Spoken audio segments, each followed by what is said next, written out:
Ladies and gentlemen, tonight you've been listening to part one of a three-part series entitled The Illuminati, produced by Anthony J. Hilder, narrated by Myron Fagan. Now, in order to give you a very clear picture of this satanic plot, I will go back to its beginning, clear back in the middle of the 18th century, and name the men who put that plot into action, and then bring you down to the present, today's status of that plot. However, the vitally important thing for all Americans, all you mothers of the boys who died in Korea and are now dying in Vietnam, to know is that our so-called leaders in Washington, whom we elected to safeguard our nation and our Constitution, are the betrayers, and that behind them are a comparatively small group of men whose sole objective is to enslave the whole world of humanity in their satanic plot of one world government.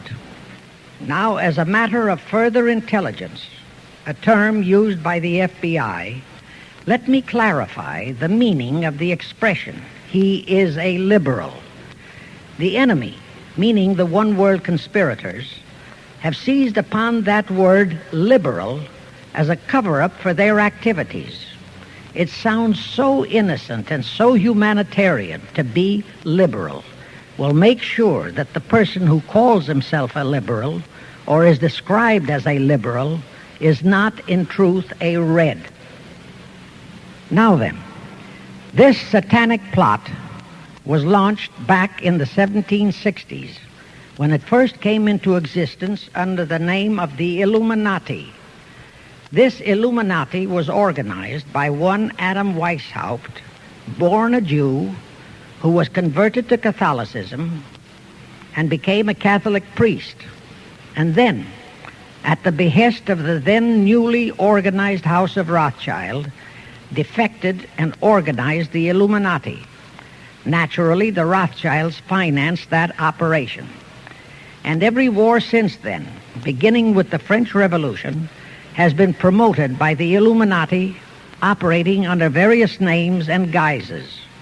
I say under various names and guises because after the Illuminati was exposed and became too notorious, Weishaupt and his co-conspirators began to operate under various other names. In the United States, immediately after World War I, they set up what they called the Council on Foreign Relations, commonly referred to as the CFR. And this CFR is actually the Illuminati in the United States. And its hierarchy, the masterminds in control of the CFR, to a very great extent are the descendants of the original Illuminati conspirators. But to conceal that fact, most of them changed their original family names to American-sounding names. For example, the true name of the Dillons, Clarence and Douglas Dillon, once Secretary of the U.S. Treasury Department, is Lepowski. I'll come back to all this later. There is a similar establishment of the Illuminati in England, operating under the name of the British Institute of International Affairs. There are similar secret Illuminati organizations in France, Germany, and other nations operating under different names. And all these organizations, including the CFR, continuously set up numerous subsidiary or front organizations that are infiltrated into every phase of the various nations' affairs. But at all times, the operations of these organizations were and are masterminded and controlled by the internationalist bankers, who in turn were and are controlled by the Rothschilds. The details of how they accomplished the setting up of the CFR in the United States, as also in the other nations, are far too voluminous to be described in this dissertation. But you can find it complete in News Bulletin number 122, entitled UN is Spawn of the Illuminati, and News Bulletin number 123, entitled CFR Completely Unmasked as Illuminati.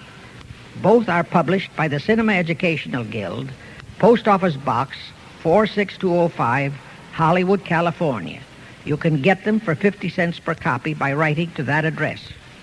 Those news bulletins revealed the names of the original founders of the Illuminati and the Americanized names of their descendants in the present CFR. Now I'll go back to the activities of the original Illuminati conspirators. As revealed in News Bulletin number 122, one branch of the Rothschild family had financed Napoleon. Another branch of the Rothschilds, both branches the real masterminds of the Illuminati, financed Britain, Germany, and the other nations in the Napoleonic Wars.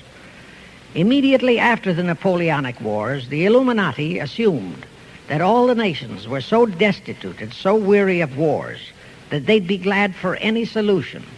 So the Rothschild stooges set up what they called the Congress in Vienna, and at that meeting they tried to create the first League of Nations, their first attempted one-world government, on the theory that all the crowned heads of the European governments were so deeply in debt to them that they would, willingly or unwillingly, serve as their stooges. But the Tsar of Russia caught the stench of the plot and completely torpedoed it. The enraged Nathan Rothschild, then the head of that dynasty, vowed that someday he or his descendants would destroy the Tsar and his entire family. And his descendants did accomplish that very threat in 1917.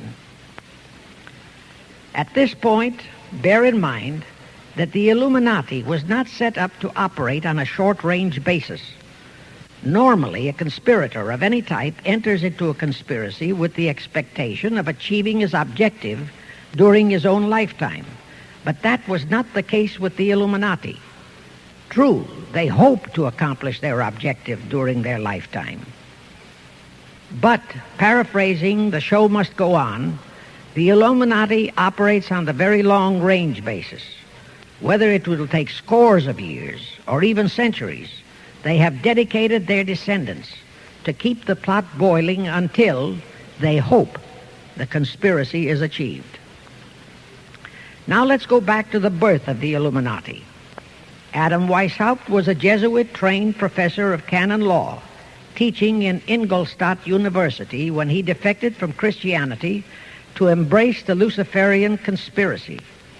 It was in 1770 that the professional moneylenders, the then recently organized House of Rothschild, retained him to revise and modernize the age-old protocols of Zionism, which from the outset was designed to give the Synagogue of Satan, so named by Jesus Christ, ultimate world domination, so they could impose the Luciferian ideology upon what would remain of the human race after the final social cataclysm by use of satanic despotism. Weishaupt completed his task May 1st, 1776. Now you know why May 1 is the great day with all communist nations to this very day. That was the day, May 1, 1776, that Weishaupt completed his plan and officially organized the Illuminati to put the plan into execution. That plan required the destruction of all existing governments and religions. That objective was to be reached by dividing the masses of people whom he, Weishaupt, termed Goyim, or human cattle, into opposing camps in ever-increasing numbers on political, social, economic, and other issues, the very conditions we have in our country today. The opposing sides were then to be armed and incidents provided which would cause them to fight and weaken themselves and gradually destroy national governments and religious institutions. Again, I say, the very conditions in the world today. And at this point, let me stress a prime feature of the Illuminati plans. When and if their blueprint for world control, the protocols of the elders of Zion, is discovered and exposed, they would wipe all the Jews off the face of the earth in order to divert suspicions from themselves. If you think this is far-fetched, bear in mind that they permitted Hitler, a liberal socialist himself, who was financed by Krupp, Kennedy, the Warburgs, and the Rothschilds to incinerate 600,000 Jews. Now, just why did the conspirators choose the word Illuminati for their satanic organization? Weishaupt himself said that the word is derived from Lucifer and means holders of the light, using the lie that his objective was to bring about a one-world government to enable those with mental ability to govern the world and prevent all wars in the future. In short, using the word peace on earth as his bait, exactly as that same bait, peace, was used by the 1945 conspirators to foist the United Nations on us. Weishaupt, financed, I repeat, by the Rothschilds, recruited some 2,000 paid followers. These included the most intelligent men in the fields of arts and letters, education, the sciences, finance, and industry. He then established lodges of the Grand Orient, Masonic lodges, to be their secret headquarters. And I again repeat that in all of this, he was acting under orders from the House of Rothschild. The main features of the Weishaupt plan of operation required his Illuminati to do the following things to help them to accomplish their purpose. Number one, use monetary and sex bribery to obtain control of men already in high places in the various levels of all governments and other fields of endeavor. Once influential persons had fallen for the lies, deceits, and temptations of the Illuminati, they were to be held in bondage by application of political and other forms of blackmail, threats of financial ruin, public exposure and physical harm, even death, to themselves and loved members of their families. Do you realize how many present top officials in our federal government in Washington are controlled in just that way by the CFR? Do you realize how many homosexuals in our State Department, the Pentagon, all federal agencies, even in the White House, are controlled that way? Number two, Illuminati on the faculties of colleges and universities were to cultivate students possessing exceptional mental ability, belonging to well-bred families with international leanings, and recommend them for special training in internationalism. Such training was to be provided by granting scholarships to those selected by the Illuminists. That gives you an idea what a Rhodes Scholarship means. It means indoctrination into accepting the idea that only a one-world government can put an end to recurring wars and strife. That's how the United Nations was sold to the American people. One of the most notable Rhodes Scholars we have in our country is Senator William J. Fulbright, sometimes referred to as Half-Bright. His entire voting record spells Illuminati. All such scholars were to be first persuaded and then convinced that men of special talent and brains have the right to rule those less gifted on the ground that the masses don't know what is best for them physically, mentally, and spiritually. In addition to the Rhodes and similar scholarships, today there are 3 special Illuminati schools located in Gordonstown in Scotland, Salem in Germany, and Anavrita in Greece. These 3 are known ones, but there are others that are kept undercover. Prince Philip, the husband of Britain's Queen Elizabeth, was educated at Gordonstown at the instigation of Lord Louis Mountbatten, his uncle, a Rothschild relative, who became Britain's admiral of the fleet after World War II ended. Number 3, all influential people trapped into coming under the control of the Illuminati, plus the students who had been specially educated and trained, were to be used as agents and placed behind the scenes of all governments as experts and specialists, so they would advise the top executives to adopt policies which would, in the long run, serve the secret plans of the Illuminati one-world conspiracy and bring about the destruction of the governments and religions they were elected or appointed to serve. Do you know how many such men operate in our government at this very time? Rusk, McNamara, Hubert Humphrey, Fulbright, Kuchel, and go on and on and on.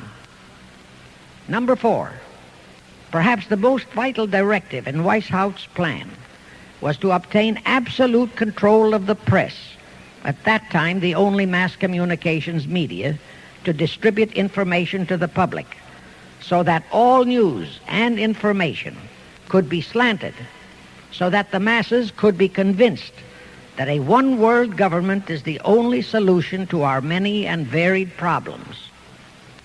Now do you know who owns and controls our mass communications media? I'll tell you, practically all the movie lots in Hollywood is owned by the Lehmans, Kuhn, Loeb and Company, Goldman Sachs, and other internationalist bankers. All the national radio and TV channels in the nation are owned and controlled by those same internationalist bankers. The same is true of every chain of metropolitan newspapers and magazines, also of the press wire services, such as Associated Press, United Press International, etc. The supposed heads of all those media are merely the fronts for the internationalist bankers, who in turn compose the hierarchy of the CFR, today's Illuminati in America. Now can you understand why the Pentagon's press agent Sylvester so brazenly proclaimed that the government has the right to lie to the people? What he really meant was that our CFR-controlled government had the power to lie to and be believed by the brainwashed American people. And let's again go back to the first days of the Illuminati. Because Britain and France were the two greatest world powers in the late years of the 18th century, Weishaupt ordered the Illuminati to foment the colonial wars, including our Revolutionary War, to weaken the British Empire and organize the French Revolution to destroy the French Empire. He scheduled the French Revolution to start in 1789.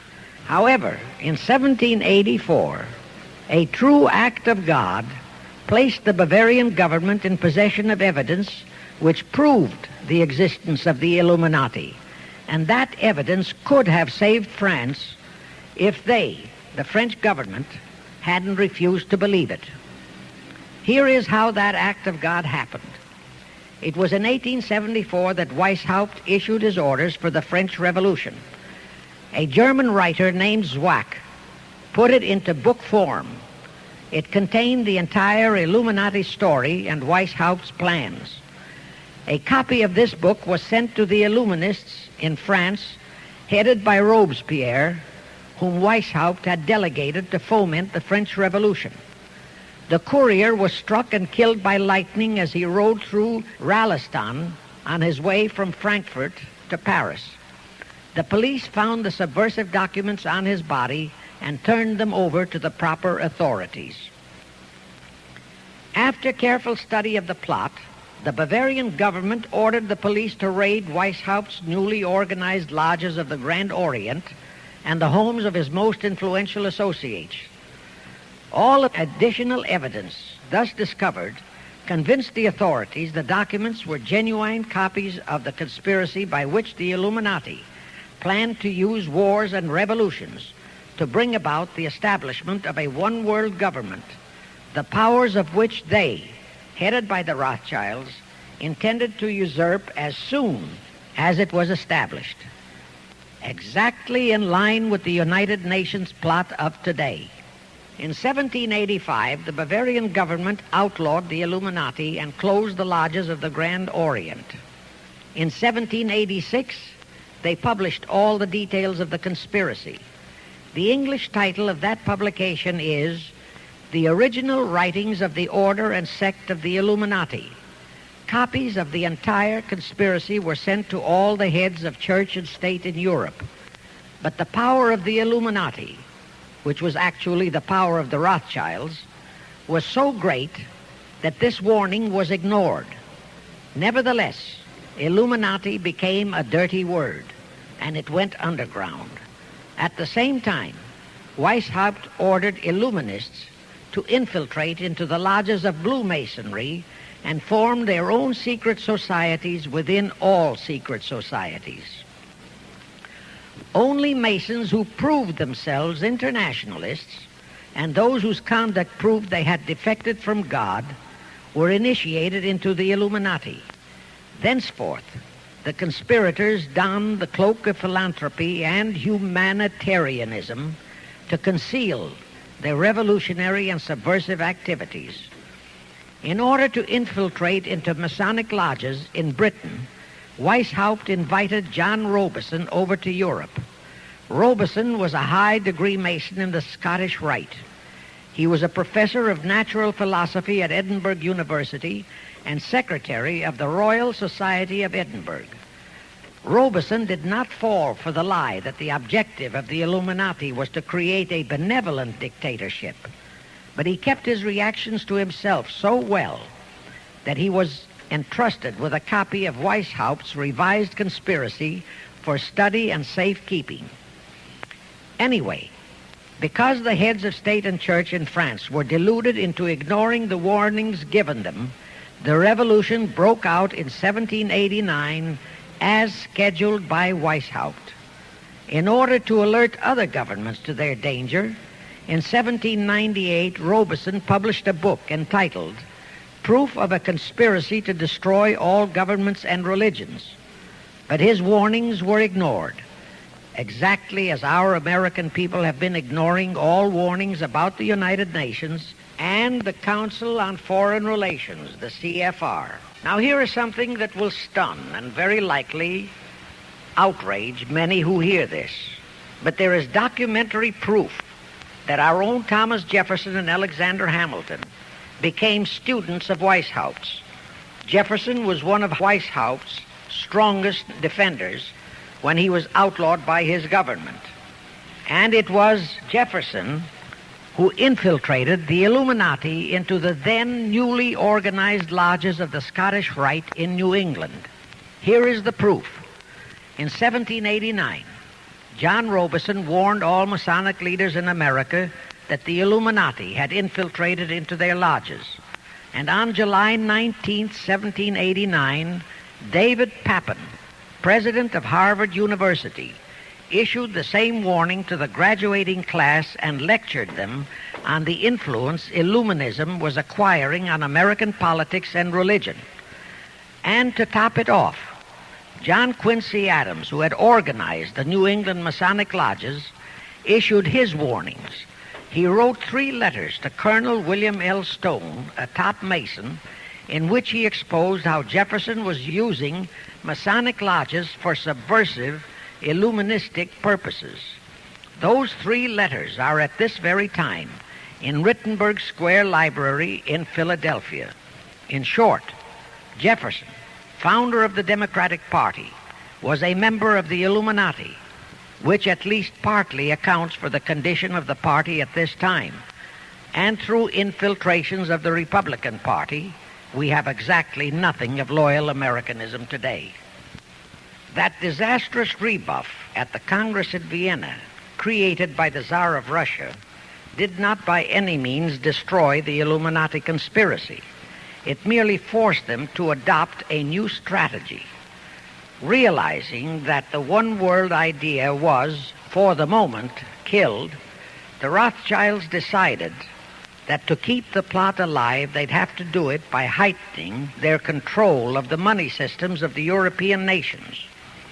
Earlier, by a ruse, the outcome of the Battle of Waterloo had been falsified. Rothschild had spread a story that Napoleon had won that battle. That had precipitated a terrific panic on the stock market in England. All stocks had plummeted down to practically zero, and Nathan Rothschild bought all the stocks for virtually a penny on its dollar values. That gave him complete control of the economy of Britain and virtually of all Europe. So immediately after that Congress in Vienna had boomeranged, Rothschild forced Britain to set up a new Bank of England, which he absolutely controlled. Exactly as later, through Jacob Schiff, he engineered our own Federal Reserve Act, which gave the House of Rothschild a secret control of the economy in the United States. But now for a moment, let's dwell on the activities of the Illuminati in the United States. In 1826, one Captain William Morgan decided it was his duty to inform all Masons and the general public what the full truth was regarding the Illuminati, their secret plans and intended objectives. Also reveal the identities of the masterminds of the conspiracy. The Illuminati promptly tried Morgan in absentia and convicted him of treason. They ordered one Richard Howard, an English Illuminist, to carry out their sentence of execution as a traitor. Morgan was warned and he tried to escape to Canada, but Howard caught up with him near the border, near the Niagara Gorge, to be exact, where he murdered him. This was verified in a sworn statement made in New York by one Avery Allen to the effect that he heard Howard render his report of the execution to a meeting of Knights Templars in St. John's Hall, New York. He also told how arrangements had been made to ship Howard back to England. That Allen affidavit is on record in New York City archives.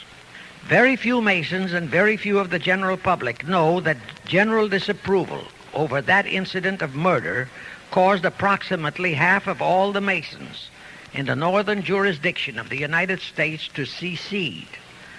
Copies of the minutes of the meeting held to discuss that matter are still in existence in safe hands, and that all that secrecy emphasizes the power of the masterminds of the Illuminati to prevent such terrible events of history from being taught in our schools. In the early 1850s, the Illuminati held a secret meeting in New York, which was addressed by a British Illuminist named Wright. Those in attendance were told that the Illuminati was organizing to unite the nihilist and atheist groups with all other subversive groups into an international to be known as communists. That was when the word communist first came into being, and it was intended to be the supreme weapon and scare word to terrify the whole world and drive the terrorized peoples into the Illuminati one world scheme. This scheme, communism, was to be used to enable the Illuminati to foment future wars and revolutions. Clinton Roosevelt, a direct ancestor of Franklin Roosevelt, Horace Greeley and Charles Dana, foremost newspaper publishers of that time, were appointed to head a committee to raise funds for the new venture. Of course, most of the funds were provided by the Rothschilds. And this fund was used to finance Karl Marx and Engels when they wrote Das Kapital and the Communist Manifesto in Soho, England. And this clearly reveals that communism is not a so-called ideology, but a secret weapon, a bogeyman word to serve the purpose of the Illuminati. Weishaupt died in 1830, but prior to his death he prepared a revised version of the age-old conspiracy, the Illuminati, which under various aliases was to organize, finance, direct, and control all international organizations and groups by working their agents into executive positions at the top. In the United States, we have Woodrow Wilson, Franklin Roosevelt, Jack Kennedy, Johnson, Rusk, McNamara, Fulbright, etc. as prime examples. In addition, while Karl Marx was writing the Communist Manifesto under the direction of one group of Illuminists, Professor Karl Ritter of Frankfurt University was writing the Antithesis under direction of another group. The idea was that those who direct the overall conspiracy could use the differences in those two so-called ideologies to enable them to divide larger and larger members of the human race into opposing camps so that they could be armed and then brainwashed into fighting and destroying each other, and particularly to destroy all political and religious institutions.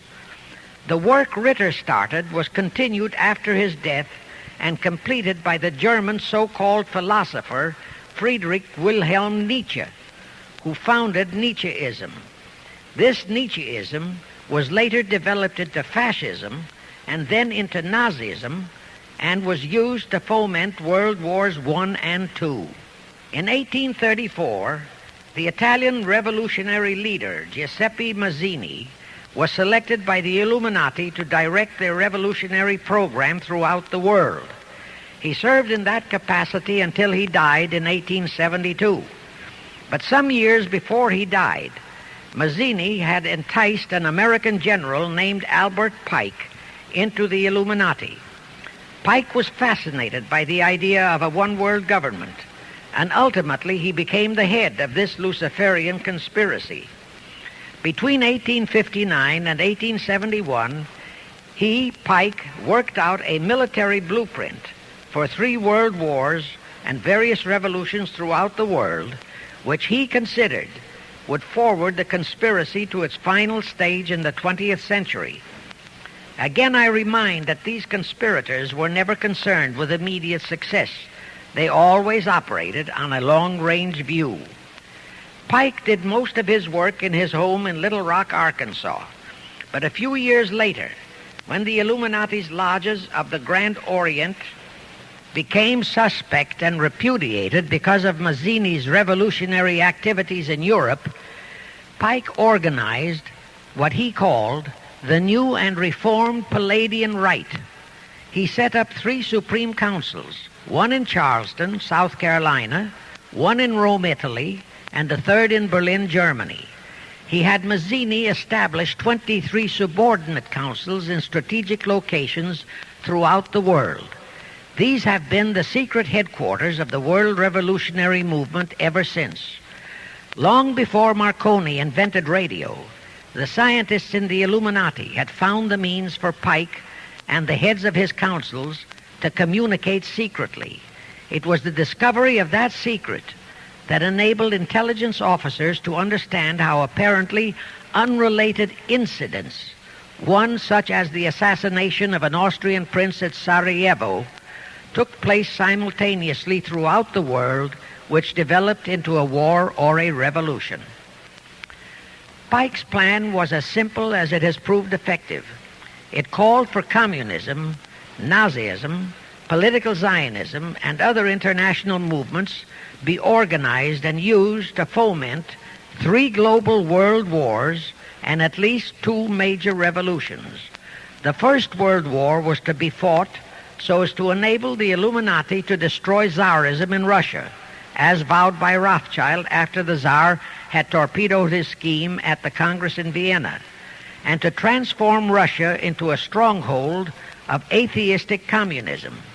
The differences stirred up by agents of the Illuminati between the British and German empires were to be used to foment this war. After the war would be ended, communism was to be built up and used to destroy other governments and weaken religions. World War II, when and if necessary, was to be fomented by using the controversies between fascists and political Zionists. And here let it be noted that Hitler was financed by Krupp, the Warburgs, the Rothschilds, and other internationalist bankers, and that the slaughter of the supposed 600,000 Jews by Hitler didn't bother the Jewish internationalist bankers at all. That slaughter was necessary in order to create worldwide hatred of the German people and thus bring about the war against them. In short, this Second World War was to be fought to destroy Nazism and to increase the power of political Zionism so that the State of Israel could be established in Palestine. During this World War II, international communism was to be built up until it equaled in strength that of united Christendom. When it reached that point, it was to be contained and kept in check until required for the final social cataclysm. As we know now, Roosevelt, Churchill, and Stalin put that exact policy into effect, and Truman, Eisenhower, Kennedy, and Johnson continued that same exact policy. World War III is to be fomented by using the so-called controversies the agents of the Illuminati, operating under whatever new name, are now stirring up between the political Zionists and the leaders of the Muslim world. That war is to be directed in such a manner that all of Islam and political Zionism, Israel, will destroy each other, while at the same time the remaining nations, once more divided on this issue, will be forced to fight themselves into a state of complete exhaustion, physically, mentally, spiritually, and economically. Now, can any thinking person doubt that the intrigue now going on in the Near, Middle, and Far East is designed to accomplish that satanic objective? Pike himself foretold all this in a statement he made to Mazzini on August 15, 1871. Pike stated that after World War III is ended, those who will inspire to undisputed world domination will provoke the greatest social cataclysm the world has ever known. Quoting his own words, taken from the letter he wrote to Mazzini, and which letter is now catalogued in the British Museum in London, England, he said, "We shall unleash the nihilists and the atheists, and we shall provoke a great social cataclysm which in all its horror will show clearly to all nations the effect of absolute atheism, the origin of savagery and of most bloody turmoil. Then everywhere the people forced to defend themselves against the world minority of revolutionaries will exterminate those destroyers of civilization, and the multitudes disillusioned with Christianity, whose deistic spirits will be from that moment on without direction and leadership, and anxious for an ideal but without knowledge where to send its adoration, will receive the true light through the universal manifestation of the pure doctrine of Lucifer, brought finally out into public view, a manifestation which will result from a general reactionary movement which will follow the destruction of Christianity and atheism, both conquered and exterminated at the same time." When Mazzini died in 1872, Pike made another Italian revolutionary leader named Adrian Lemmy his successor. Lemmy, in turn, was succeeded by Lenin and Trotsky, then by Stalin. The revolutionary activities of all those men were financed by British, French, German, and American international bankers, all of them dominated by the House of Rothschild. We are supposed to believe that the international bankers of today, like the money changers of Christ's day, are only the tools or agents of the great conspiracy, but actually they are the masterminds behind all of it. While the general public has been brainwashed by all the mass communications media into believing that communism is a movement of the so-called workers, the actual fact is that both British and American intelligence officers have authentic documentary evidence that international liberals operating through their international banking houses, particularly the House of Rothschild, have financed both sides in every war and revolution since 1776. Those who today comprise the conspiracy, the CFR in the United States, direct our governments, whom they hold in usury through such methods as the Federal Reserve System in America, to fight wars such as Vietnam, created by the United Nations, so as to further Pike's Illuminati plans to bring the world to that stage of the conspiracy when atheistic communism and the whole of Christianity can be forced into an all-out Third World War within each remaining nation, as well as on an international scale. The headquarters of the great conspiracy in the late 1700s was in Frankfurt, Germany, where the House of Rothschild had been established by Mayer Anschelm, who adopted the Rothschild name and linked together other international financiers who had literally sold their souls to the devil. After the Bavarian government's exposure in 1786, the conspirators moved their headquarters to Switzerland, then to London. Since World War II, after Jacob Schiff, the Rothschilds' boy in America, died, the headquarters of the American branch has been in the Harold Pratt Building, New York, and the Rockefellers, originally protégés of Schiff, have taken over the manipulation of finances in America for the Illuminati. In the final phases of the conspiracy, the one world government will consist of the king dictator, head of the United Nations, the CFR, and a few billionaires, economists, and scientists who have proved their devotion to the great conspiracy. All others are to be integrated into a vast conglomeration of mongrelized humanity, actually slaves. Now let me show you how our federal government and the American people have been sucked into the one world takeover plot of the Illuminati Great Conspiracy. And always bear in mind that the United Nations was created to become the housing for that one world so-called liberal conspiracy. The real foundations of the plot for the takeover of the United States were laid during the period of our Civil War. Not that Weishaupt and the earlier masterminds had ever overlooked the New World. As I have previously indicated, Weishaupt had his agents planted over here as far back as the Revolutionary War. But George Washington was more than a match for them. It was during the Civil War that the conspirators launched their first concrete efforts. We know that Judah Benjamin, chief advisor of Jefferson Davis, was a Rothschild agent. We also know that there were Rothschild agents planted in Abraham Lincoln's cabinet who tried to sell him into a financial dealing with the House of Rothschild.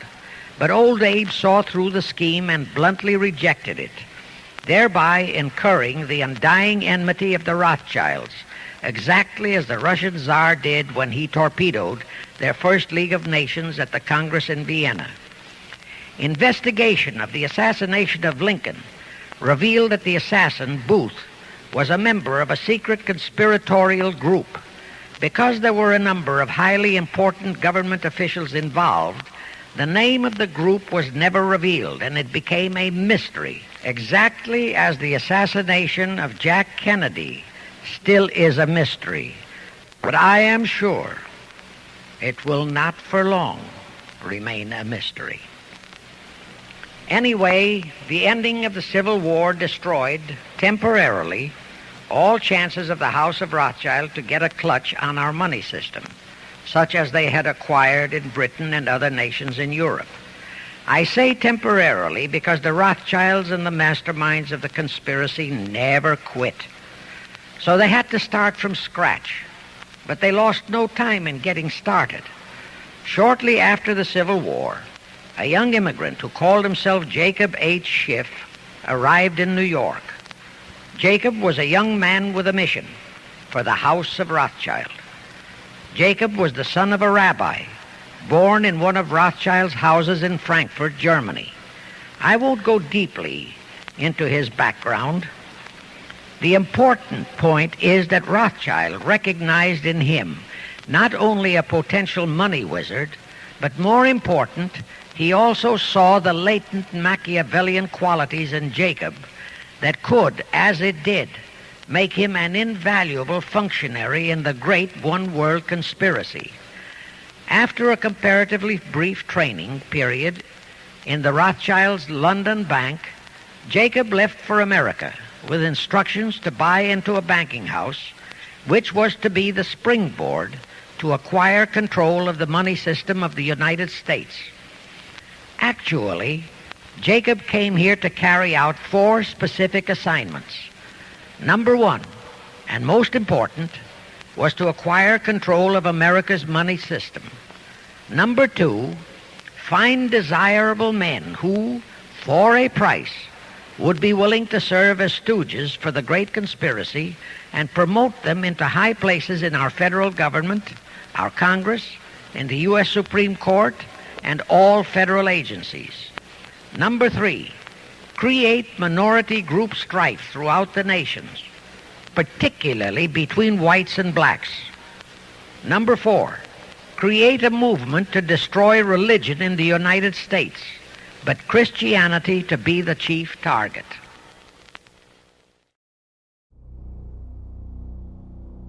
Because after the Illuminati was exposed and became too notorious, Weishaupt and his co-conspirators began to operate under various other names. You were both in Skull and Bones, the secret society. It's so secret we can't talk about it. What does that mean for America? The conspiracy theorists are going to go wild. I'm sure they are. I don't know. I haven't seen the website. Number 322.